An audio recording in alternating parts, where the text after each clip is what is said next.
Welcome to another edition of Kyle Meredith with. It's the interview series presented by WFPK at WFPK.org, Consequence, and the Consequence Podcast Network. Thanks as always for making your way here, for checking out this series. You know what to do. If you like what you see, what you hear, hit that subscribe button. I put out 3 new interviews every single week, so it's a great way to keep up with all of your favorite artists. And I'm so excited to have him on here. Martin Kove, you know him as John Kreese from Cobra Kai and Karate Kid. He also once carried a sofa in Rhoda. Hello, sir. That was funny. That was the first comedy I ever did in this town. I think it was 1974. Mm. And I remember it was a scene where I come on to her and I'm bringing her a new couch. And I think her show had just spun off. That's why she was moving. Had just spun off from Mary Tyler Moore. And it was a lot of fun. She was great. We stayed friends for a long time. That's You know, cool. Valerie Harper, I think it was. Yeah. Mhm. Yeah. I just went and rewatched it. I was looking at your filmography and just like, obviously you've got the parts that you're known for, but just seeing like you have had a spot on every incredible show, especially throughout the 70s and 80s. I mean, I was looking at Gunsmoke, Kojak, Rockford Files, Charlie's Angels, Incredible Hulk, Barnaby Jones, Starsky and Hutch, Chips, Cagney and Lacey, Twilight Zones, Walker, Texas Ranger into the 90s. Like, that's nuts, man. Like that's everything right there. That's Well, I've learned this one thing. They're doing a book on me, and I never thought I was book worthy because I think Sean Connery is book worthy, Marlon Brando, Peter O'Toole. I said, Martin Cove. And, 6 months ago, they said, no, you're in the business 50 years. You're a survivor. You've done all these things. And they had gone back to the fourth grade in Brooklyn when I did a play and got hooked on acting. And what I learned from these people with all their research is we as actors forget about our accomplishments of the past, like these shows you're talking about. And I go to the occasional Comic-Con and someone will come to me with 5 pictures of me with James Garner from Rockford Files, like 5 scenes. And they watch the show and they freeze framed and you look at all that, and you it takes someone else to tell you about your accomplishments because I think we as artists always look forward. We're always looking for the next gig.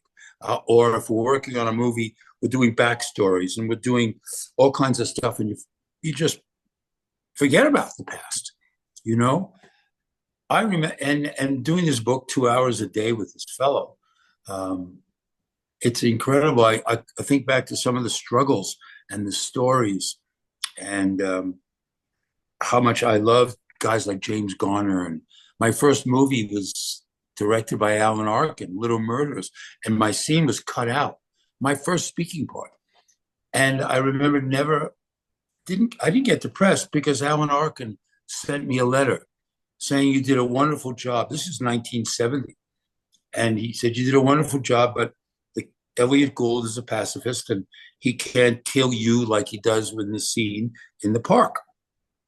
And I accepted that. He said, but you did a great job. And over the years, I would bump into Alan Arkin or Adam Arkin, his son, and we'd laugh about Marty Cove struggling in Central Park, being killed by Elliot Gould with a camera. And then all of a sudden, Cagney Lacey, Karate Kid, all the other stuff, So I think that it's really interesting to look back on some of this work and you appreciate the struggle then, and you appreciate your position in life now with a greater level of gratitude. I think it happens.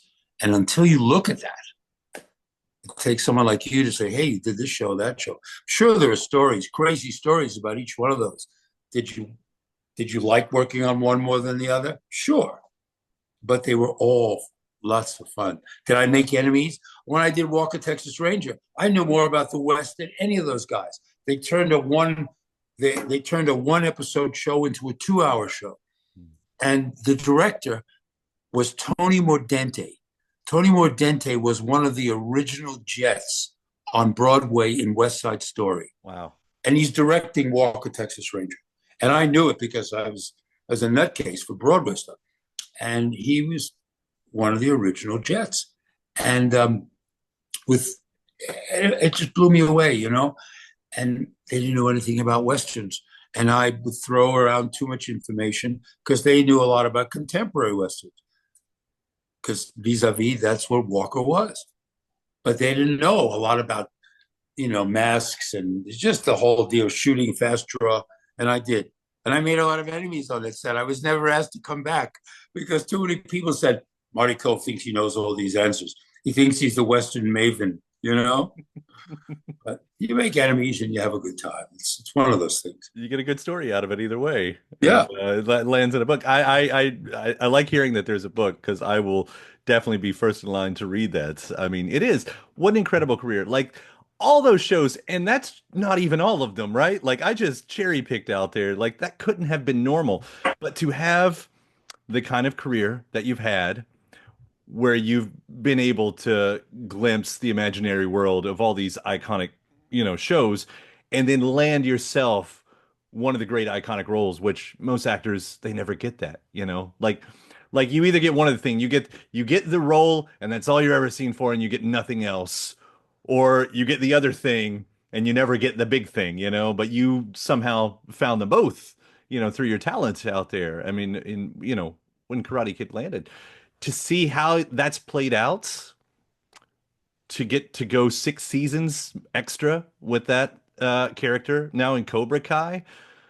I mean, what has that been like? Because you know you could have been left back there in the 80s and 90s, and that wasn't the case. Real interesting question. Good question. I think about that a lot because you, again, as an artist, always have other things you want to do. I have a comic book that's about an old gunfighter who who bonds with a 12-year-old kid, and they're in search of the bad guys. My son, who ostracized me from the gang. And we learn, we share values back and forth, and we understand each other's point of view and moral fiber and all that. And I want to get that into a series and all, because I don't think kids today have any heroes. I don't think kids today have Eastwood and John Wayne, and they have Marvel comic books, and it's all based on sci-fi. It's not based on heart and vulnerability. So I really want to leave that as a legacy, and I want the genre of the West. Nobody does it better than Kevin or Taylor Sheridan. The legacy of the West was what we were brought up on. Back in the 60s, I remember 35 Westerns on primetime television. In the 60s, 35 Westerns. And they were all about heroes. And I don't think the kids today have that. And I think there's a lot of unrest out there and a lot of questions that parents have. I go around, I do a lot of anti-bullying stuff, and the amount of attention I get as the ultimate bully that people like to get motivational speeches by. They like to get congratulations on your Haftorah that you're getting bar mitzvah. I get cameos coming in from priests who want me to do a motivational speech to their congregation so they'll buy things in the silent auction of the congregation. I mean, the most bizarre things that come at this character, when he started out to be just John Kreese in the movie, and I wasn't interested in reproducing that. And when I signed on the series, I said, you guys got to write me with an arc and vulnerability and changing colors. And I don't care if you go up and down, up and down, up and down. You've got to give me the colorful aspect of this character, his emotional position. And they did. And it really is big time in this season. And I can't give away too much, but it really goes in that direction. And I'm happy to do that because I'd rather cry on camera than beat someone up, And yet I come from a whole background of being the tough guy, So it's interesting to look back on your original question. It's interesting to look back on that. But the character has evolved so much into a hero to so many people, where it started off as like no mercy, sweep the leg, all that stuff. And, just win the tournament, Johnny Lawrence. it's now evolved into a love affair with Johnny Lawrence, you know, and it's very exciting because that's what I like to play is a vulnerability, contrary to what I supposedly got famous for, you Yeah. know. We see that like especially in the first part of this final season, like the cave scenes. Like that's some heavy drama that we get to see you in, as you're sort of out of your mind. But and I finished the second part too. And again, like you, without giving too much away, what we start seeing towards the end of the second part here. You know, I had Jacob on a couple weeks ago, talking about the Hawk Mhm. in a similar way, and you realize that if your character sticks around long enough on this show, you get some sort of redemption, in some sort of way. And Kreese is one of those guys. The entire time I've wondered, it's like I don't know what's going to happen in part three yet. I have no clue. But you got to wonder is like, can this guy does he have it in him, you know, for actual redemption, for actual change?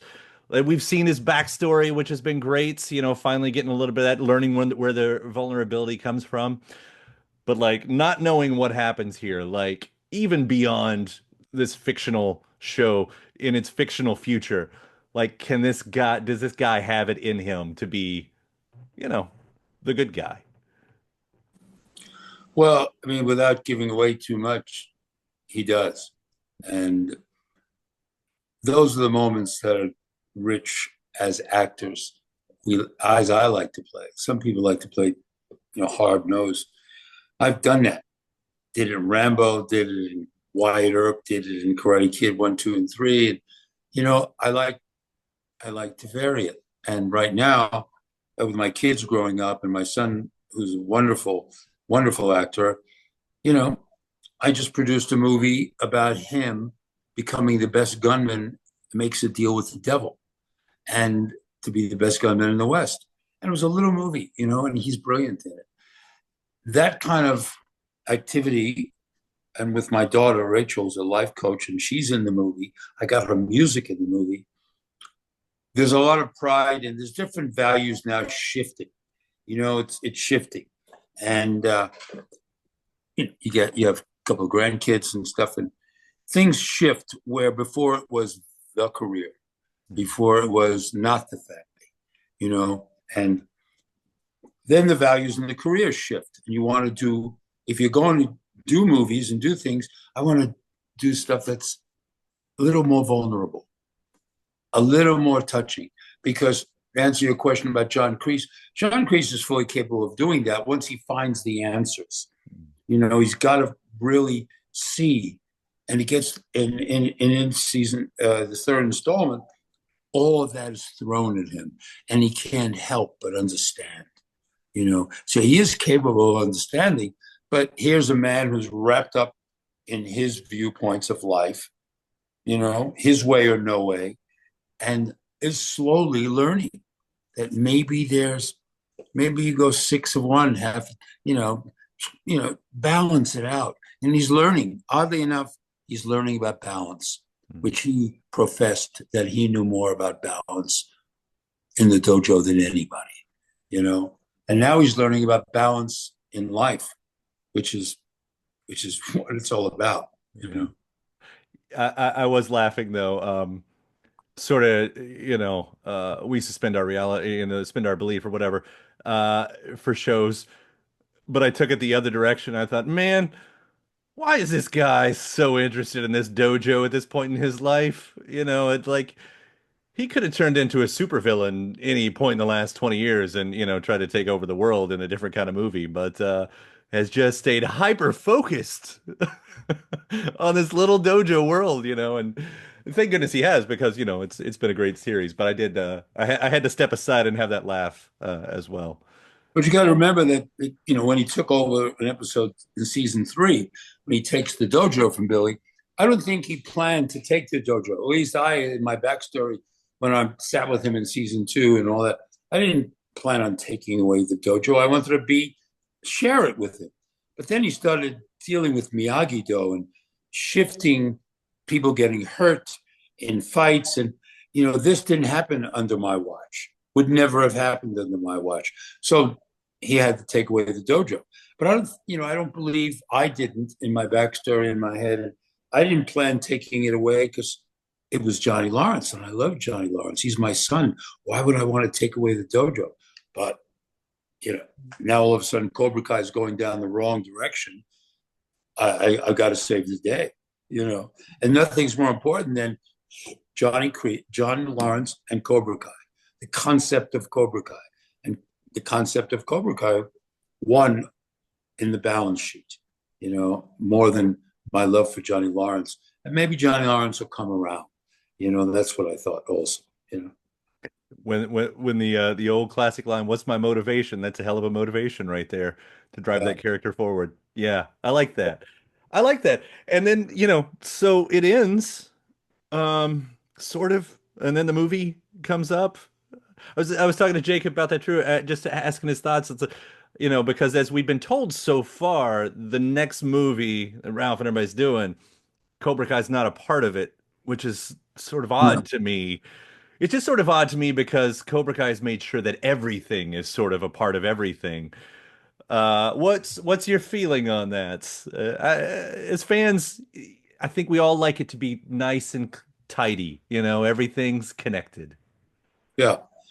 Well, that was a choice made. Robert Kamen didn't write the script, and he wrote, all three, and wrote brilliance. And he helped the writers with Cobra Kai and gave them their blessing. He assisted them, and they were all good friends. John Josh Hayden and Robert Kamen, and he wrote a musical. I went to see it in St. Louis, the premiere of Karate Kid as a musical, and it was wonderful.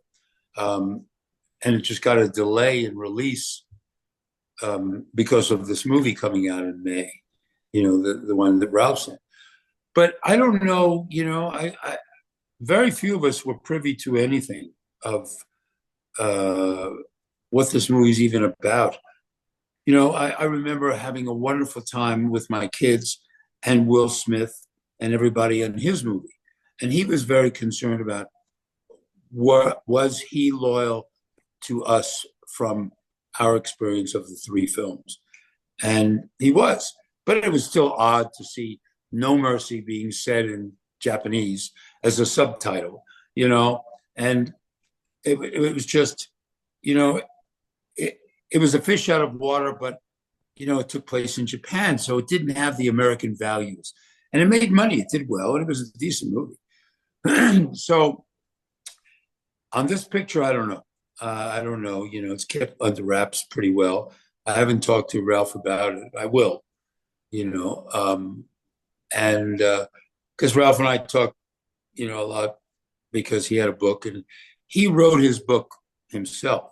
And, he told me, and when I did Dancing with the Stars, I called him and said, tell me about the show. He says, oh, it's good. It's good. You'll have a fun time. It was the hardest work I ever did in my life. I mean, I voided out his conversation. His support was good to a certain point. He went 10 episodes. I went 2. And I only went 2 because my knee was blowing up like crazy. And they didn't care.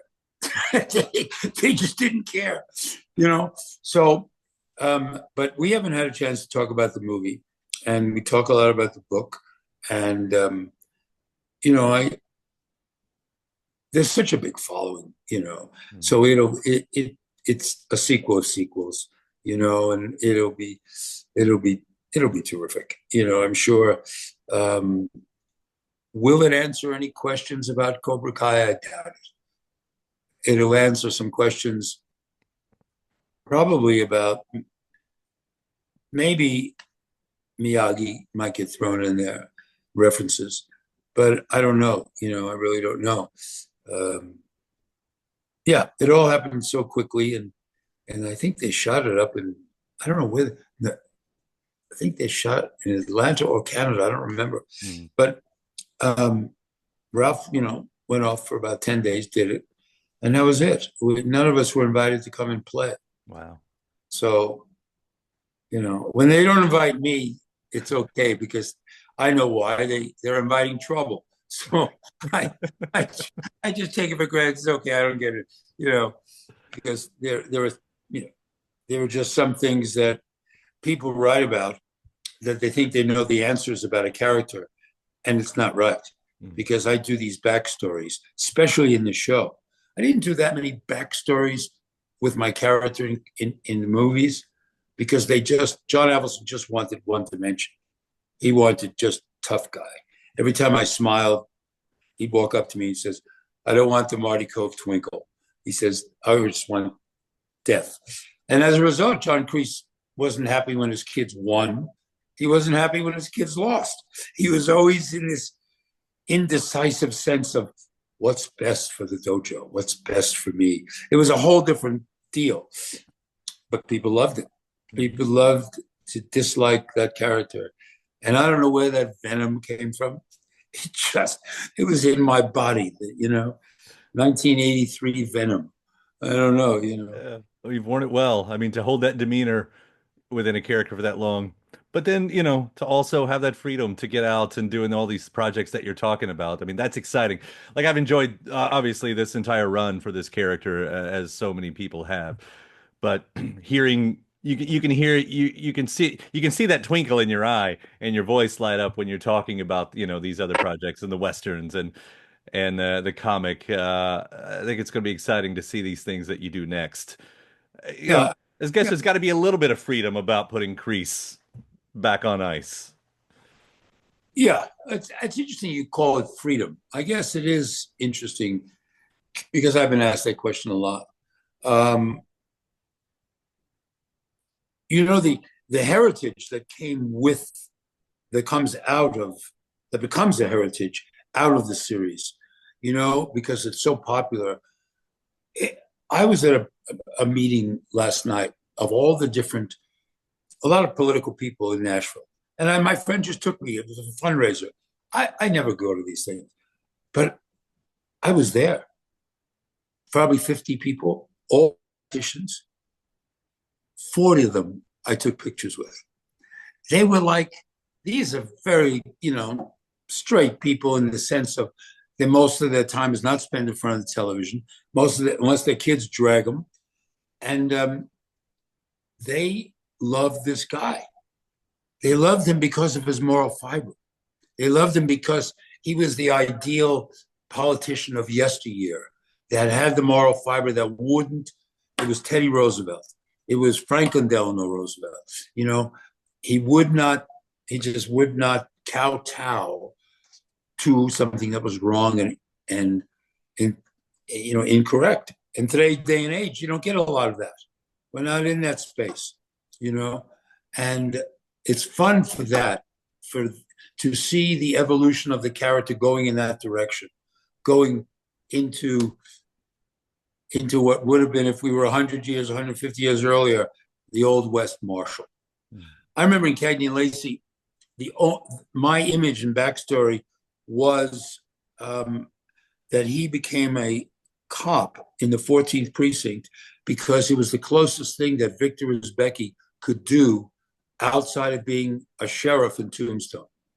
He couldn't be a sheriff in Tombstone or a marshal, so he became a cop in the 14th precinct in 1982. And I kept a Winchester in my locker. I kept pictures of John Wayne because the fellow I rode with in the San Bernardino Police Department, my image that I was adopting, he had a Winchester lever action in his locker. He had pictures of John Wayne on the inside of his locker.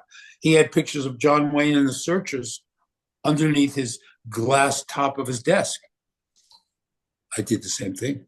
And it takes you into that great place, My whole character in season 6 was Ethan Edwards. I modeled him after Ethan Edwards, John Wayne's character in The Searchers. Prejudice, son of a bitch, tough guy. We're hunting my niece, Natalie Wood, so I can kill her because nobody should live with the Comanches for 5 years. They deserve to die. I mean, and then he becomes the hero at the end and takes her home.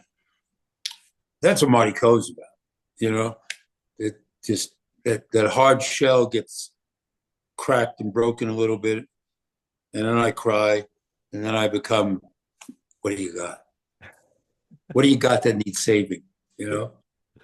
I love it. It's been a cool journey to watch. It's a long way from carrying couches for Rhoda. I'll say that. And trying to pick her up. I know. I Oh, remember I put my hand on her leg. I think I she squeezed her moved leg. it across, moved it right off. That's a Right. Yeah. That's funny. Yes. Yeah, you got that. That's funny. Funny stuff. Yeah, man. Congrats on a hell of a run with Cobra Kai here. Again, it's been so much fun to watch Kreese and the whole gang continue the stories. And seriously, man, thank you so much for taking the time to talk about it today. It's been a real pleasure. Oh, it's wonderful stuff. There's a show that I watch. There's a couple of good westerns that I have been watching. But as a friend of mine, his name is Rob Word. He does Word on westerns, and he's an authority on. I'm going to be in L.A. in November. I'm getting this Western Walk, the Western Walk of Stars in Newhall, and they give a saddle and your name, and then that evening is a ceremony, and you get, someone who's contributed to the Western, which came out of nowhere, and then they show a movie of your choice that you were in as a Western character. So I chose the first part of the Gambler 5, where I played Blackjack Ketchum, and he's a real life character. But it's nice to be, just cited as someone who's contributing to something that they really love and would like the rest of the world, because westerns have always come up, go down, go up, go down. Now they're riding the crest, and I think it's a great. I think it's the first American heritage of cinema.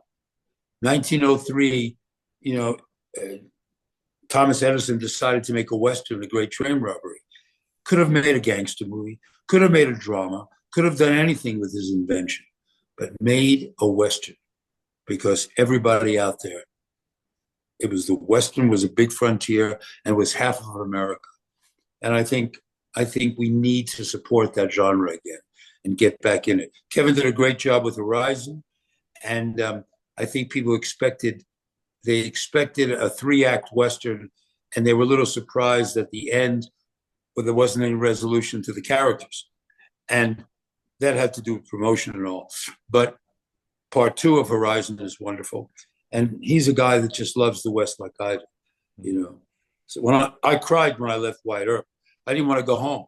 I did not want to leave that set. That's how much fun I had.